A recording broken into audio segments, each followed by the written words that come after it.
ওকি ও বন্ধু কাজল ভ্রমরারে। বলরামপুর গ্রামের ভাঙাচোরা একটি বাড়ির সামনে দাঁড়ালেই উত্তরবঙ্গের মানুষের মনে ভেসে ওঠে এই গান। গানটা শুধু কথা বা সুর নয়, যেন উত্তরবঙ্গের অস্তিত্বের সঙ্গে আষ্টে পৃষ্ঠে জড়িয়ে।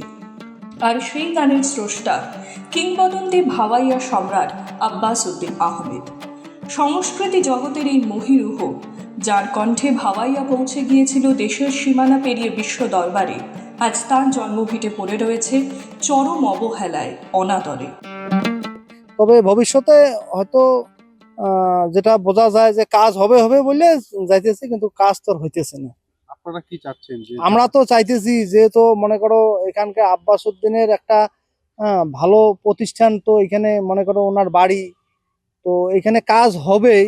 আমরা চাই যে হোক, খুব ইমিডিয়েটলি কাজগুলো হোক। কি গড়ে ওঠার দাবি জানাচ্ছেন? আমরা জানাই যে এখানে যে একটা ডাড়ি ঘর, একটা ভাঙা ঘর এখানে পড়ে আছে, সে ঘরটা যাতে পরিপূর্ণভাবে মানে এখানে মানে বিল্ডিং এ পরিণত করার প্রতিশ্রুতি দিছিল। আমরা তো সেই রকম করে চাই। আমরা তো চাই যে হোক, একটা ভালো সংস্থা হোক বা কাজকর্ম হোক, এটা আমরা চাই আর কি।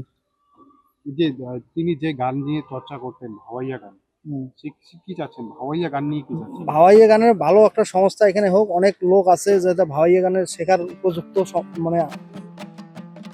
যে ভাওয়াইয়া গানকে ঘিরে রাজ্য সরকার উত্তরবঙ্গের সংস্কৃতি ও পর্যটনের প্রচার চালায়, সেই ভাওয়াইয়ার প্রবাদপ্রতিম শিল্পীর গান বাঁধার আঁতুড়ঘর আজ ভাঙাচোরা, অযত্নে পড়ে থাকা এক নীরব সাক্ষী।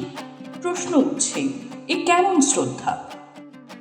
একদম বেহাল বেহাল হয়ে গেছে। কি বলবেন এই বিষয়ে? আপনারা তো এই এই এলাকার স্থানীয় বিষয়টা বাসিন্দা। বেহাল হয়ে গেছে। আব্বাস উদ্দিনের যে জন্ম ভিটে, সেটা ভাঙ্গে চুরে একটা শেষ হয়ে গেছে। এটা তো এইভাবে দীর্ঘদিন যাবৎ চলছে। আমরা তো তার গান ভাওয়াইয়া ঠাওয়াইয়া শুনি, ভালো লাগে, আমরা সবাই ভালোবাসি, কিন্তু আমরাও চাইছি এবার এটা একটা তিথি ভালো করে হোক। যার ভালো করে, গানে যার গানে ইতিমধ্যে বিভিন্ন পুরস্কার এসেছিল, আর যেহেতু একটা সেই নামী গায়ক আব্বাস উদ্দিন, ভালো পুরস্কার গানের তিথি আসছিল, সেটা আমরাও চাচ্ছি বলে এই জিনিসটা তাড়াতাড়ি করে মেরামত যাতে হয়, তার নাম ধ্যান থাকে এখানে, সেটা আমরা সবাই অনুরোধ করতেছি। আমরাও অনুরোধ করতেছি যারা জিনিসটা ভালো করে যেন কি হয়। যাচ্ছেন এখানে একটা আব্বাস উদ্দিনের নামে স্মৃতিসৌধ গড়ে উঠুক। হ্যাঁ হ্যাঁ, আমরা তো চাইতেছি আব্বাস উদ্দিনের স্মৃতিসৌধ গড়ে উঠুক এখানে। দিনের জন্মদিনে বর্তমানে অবহেলিত হয়ে পড়ে আছে, কি বলবেন এই বিষয়ে? কি চাচ্ছেন আপনি? আমরা চাই যে উন্নত হোক, গান বাজনা হোক, লোকজন আসুক, দেখুক। কি চাচ্ছেন? এই জায়গাটা কি গড়ে ওঠার দাবি জানাচ্ছেন আপনারা? ভালো করুক। এই যে দাড়িঘর, যে ভাওয়াইয়া গানের যে ইয়েটা, দাড়িঘরে যে আব্বাস উদ্দিন গান গাইছে, সেটা তো একদম গলি পড়ে যাওয়া লাগছে। আমরা চাই এটা যেন ভালো হয়। যার গান পৃথিবী বিখ্যাত। হ্যাঁ, ভারত বিখ্যাত গান।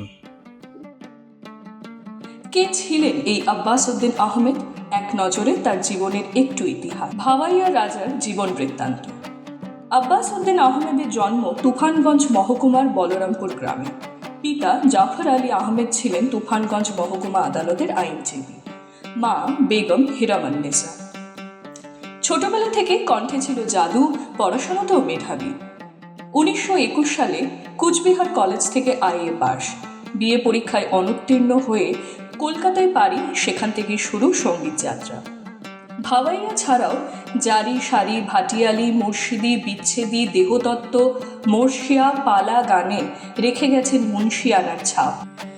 যে ঘরে জন্ম নিয়েছিলেন ভাওয়াইয়ার রাজা, যে কণ্ঠে ভাওয়াইয়া পেয়েছিল রাজকীয় সম্মান, সেই শিল্পীর স্মৃতিরক্ষা কি শুধু মঞ্চের বক্তৃতাতেই সীমাবদ্ধ থাকবে, নাকি বলরামপুরের এই ভাঙা বাড়িটাই আমাদের সংস্কৃতির প্রতি উদাসীনতার নীরব দলিল হয়ে থাকবে? কুচবিহার থেকে দীপজ্জয় বর্মনের রিপোর্ট, এক্সপ্রেস নিউজ।